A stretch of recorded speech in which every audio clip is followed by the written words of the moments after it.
जनता TV पर लगातार हरियाणा राज्यसभा चुनाव से जुड़ी हर पल और हर जानकारी आप तक पहुंचा रहे हैं और इसी से जुड़ी एक और बड़ी जानकारी आप तक पहुंचा दें। दरअसल राज्यसभा चुनाव को लेकर लगातार वोटिंग जारी है और हरियाणा की 2 सीटों के लिए मतदान आज हो रहा है। कांग्रेस नेता कुलदीप बिश्नोई ने वोट डाला है तो तमाम विधायकों की ओर से मतदान किया जा रहा है।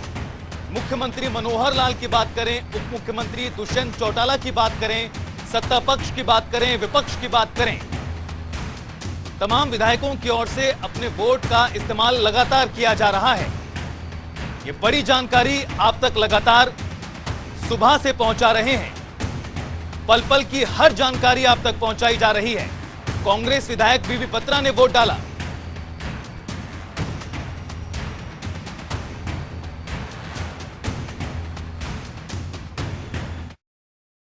मेरे ऊपर बहुत सारी ऑफर भी आई, मुझे पैसे का लोभ लालच भी दिया गया और उन्होंने जो है ना एक बाहर के उम्मीदवार को कैंडिडेट बनाकर हमारे बीच में उतारने का काम किया है। तो मैं ऐसे उम्मीदवार को किसी भी सूरत में वोट नहीं दूंगा। ये मेरे हरियाणा प्रदेश के लोगों का अपमान होगा।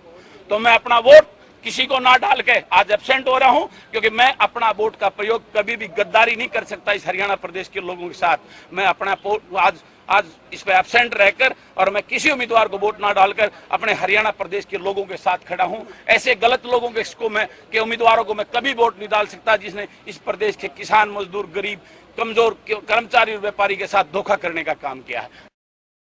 मैंने पहले दिन से ही सबको बोला हुआ है कि मेरा भारतीय जनता पार्टी को समर्थन है, हरियाणा लोकहित पार्टी का पहले दिन से ही, और मुख्यमंत्री जी के हिसाब से ही हमने भारतीय जनता पार्टी को और कार्तिकेय शर्मा जी को, और 3 में से 2 की जीत है और ये निश्चित है और ये जीत बिल्कुल पक्की है। मैं बहुत इससे वो हूँ कि दोनों, और मुझे लग रहा है मार्जिन भी अच्छा रहेगा। से भी करके वोट डाल करके आए, कोई एक भी उनमें से आकर के कहे कि हमने नहीं लिए पैसे, फिर मैं बताऊंगा कि कितने कितने पैसे तुम्हें मिले और किसने दिए। कोई एक आदमी भी कहो तो मैं कहूँ, यहाँ तो सारे बिके हुए माल है। ये कल ही पत्रकार कह रहे थे कि कांग्रेस के 3 बिके थे, तीनों के नाम रिजल्ट आने दे, अगर बिका हुआ माल होगा तो मैं बता दूंगा कौन कौन। निश्चित तौर पर कह सकता हूँ कि एक कैंडिडेट भारतीय जनता पार्टी का जीतेगा, एक निर्दलीय जीतेगा, और उस जीत में सबसे बड़ा योगदान कांग्रेस के विधायकों का है कि वो अपने वोटों को कैंसिल करवा रहे हैं।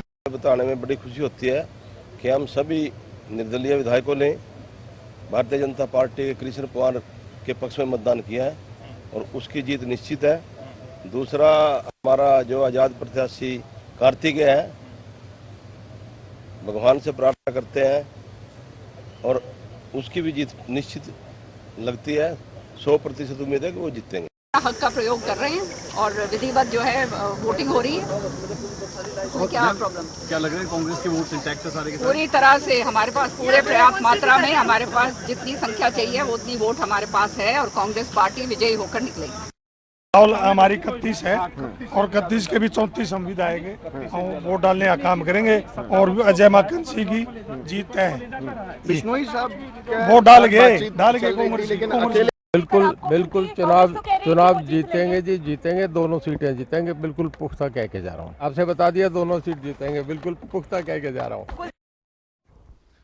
तो साफ तौर पर ये बयान आपने सुने और कई महत्वपूर्ण बयान इसमें से बलराज कुंडू का निकलकर सामने आया, जिन्होंने आखिरी वक्त तक अपने पत्ते नहीं खोले और आज जब वो मीडिया के सामने आए और उन्होंने जो बात रखी उसके बाद बहुत कुछ साफ हो गया।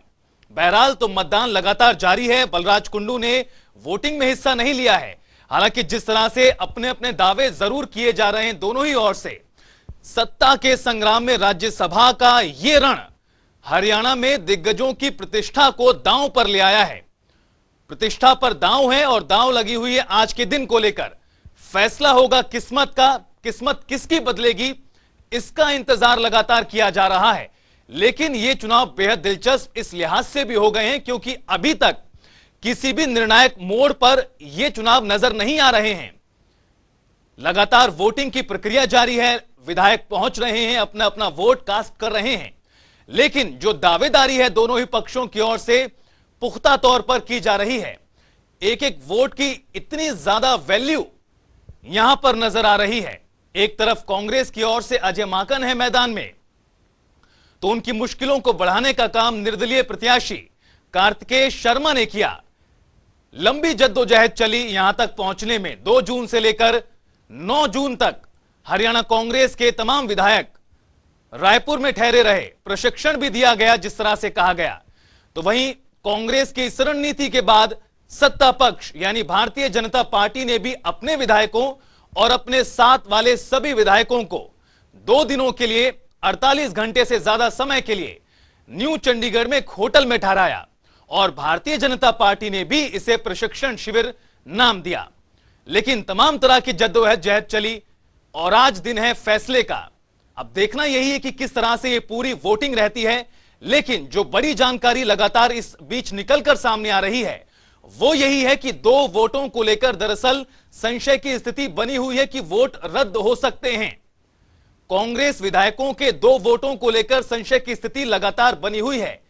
रणधीर गोलन की ओर से दरअसल यह बड़ा दावा सबसे पहले किया गया और साफ तौर पर उन्होंने इस बात का जिक्र किया कि विधायकों की ओर से, कांग्रेस विधायकों की ओर से अपना वोट उन्हें दिखाया गया है।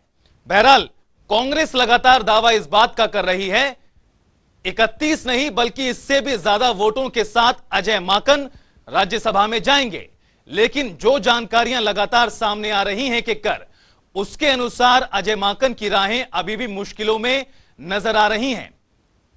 फैसला होगा शाम को 5 बजे तक जब काउंटिंग की शुरुआत होगी। हालांकि 4 बजे तक का समय वोटिंग को लेकर रखा गया है। 9 बजे से लेकर शाम 4 बजे तक वोटिंग होगी और अब कुछ घंटे ही मात्र रह गए हैं वोटिंग को लेकर। सत्ता पक्ष के बयानों को आपने सुना, विपक्ष के बयानों को आपने सुना। साफ तौर पर दोनों ही ओरों से कहा यह जा रहा है कि उनकी जीत होगी। लेकिन कई दिनों की रस्साकसी के बावजूद भी अभी तक जो मोड़ है वो किसी स्थिति पर नहीं आया है। लगातार पशुपेश की स्थिति बनी हुई है और यही कारण है कि हरियाणा में राज्यसभा के चुनावों पर देश भर के लोगों की निगाहें टिकी हुई हैं। जिस तरह से चुनावी बिसात पर रणनीति तैयार की गई दोनों ही पक्षों की ओर से, दावा तो यही है कि कोई भी लूप होल नहीं छोड़ा गया। लेकिन अगर कांग्रेस के वोट रद्द होते हैं, खारिज होते हैं, तो मुश्किलें जरूर अजय माकन की बढ़ती नजर आएंगी। यहां पर जिक्र बलराज कुंडू का भी बेहद महत्वपूर्ण है। बलराज कुंडू से संपर्क साधने के लिए तमाम नेताओं ने कोशिश की। किस तरह से बीते दिनों विनोद शर्मा पहुंचे बलराज कुंडू के आवास पर, देवेंद्र बबली पहुंचे थे उनके आवास पर, कांग्रेस की ओर से भी कुछ इसी प्रकार की कोशिशें की गई। लेकिन बलराज कुंडू ने पत्ते नहीं खोले और आज जब उन्होंने इस बात की जानकारी दी कि मैं वोट में हिस्सा नहीं ले रहा,